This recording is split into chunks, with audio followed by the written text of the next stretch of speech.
सरकारी एजेंडे को आगे बढ़ाने के लिए आगे आई रूबिका लियाकत। तो लोगों ने कहा कि अब तो छोड़ दो सरकार की दलाली। दरअसल गाजियाबाद में एक बुजुर्ग मुस्लिम व्यक्ति के पिटाई और दाढ़ी काटे जाने का मामला अब नया तूल पकड़ता नजर आ रहा है।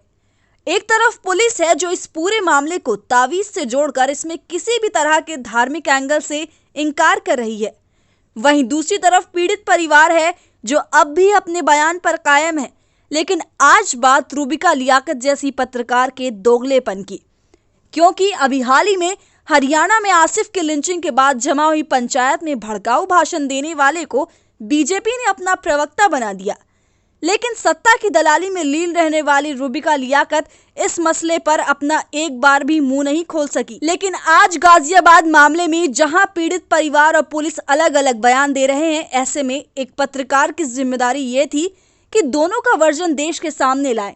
लेकिन रूबिका लियाकत ने ऐसा नहीं किया, बल्कि पुलिस के बयान को अंतिम सच मानकर वो कहती हैं, बुजुर्ग के साथ मारपीट निंदनीय है, लेकिन इसे मजहबी रंग देना नाजायज लगता है और झूठ भी, क्योंकि अगर परवेश गुज्जर को मुसलमानों से ऐतराज था तो बुजुर्ग के इल्म पर विश्वास क्यों जताता? अपनी परेशानी को दूर करने के लिए एक मुसलमान से ताबीज क्यों बनवाता? वो किसी तांत्रिक के पास जाता ना। रूबिका के ट्वीट के बाद यूजर ने जमकर मैडम लियाकत की क्लास लगा दी। एक यूजर ने कहा, क्यों मैडम पुलिस की कार्यवाही को सही और जिससे मारपीट हुई उस बुजुर्ग की बात को गलत मान रही हैं? हाथरस में भी पुलिस सही थी क्या? एक और यूजर ने कहा कि जिस बुजुर्ग को पीटा गया उससे ज्यादा ये भाजपा और मीडिया के गोदी पत्रकारों को पता है, जब वो खुद कह रहा है कि ताबीज का कोई मामला नहीं है और ना ही मारने में कोई मुसलमान था, फिर भी एफआईआर मुसलमानों पर हुई।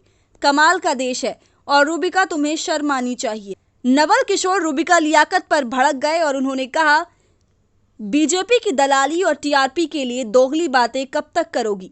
तुम जैसे बेवकूफ, नासमझ, लालची एंकरों की वजह से आज देश का माहौल खराब हो गया है। याद रहे, इस समाज में तुम्हें और तुम्हारे परिवार के लोगों को रहना है। सरकारें आती जाती रहेंगी मगर ये देश तब भी रहेगा, परंतु मानवता तब तक खत्म हो जाएगी। एक और यूजर ने कहा, इनकी दलाली भी आत्मनिर्भर हो चुकी है। झूठ का सहारा लेकर देश को बर्बाद करने की सोच इन लोगों ने बना ली। हक बात लिखने की इनके पास ताकत नहीं, दलाली इनके खून में बस चुकी है।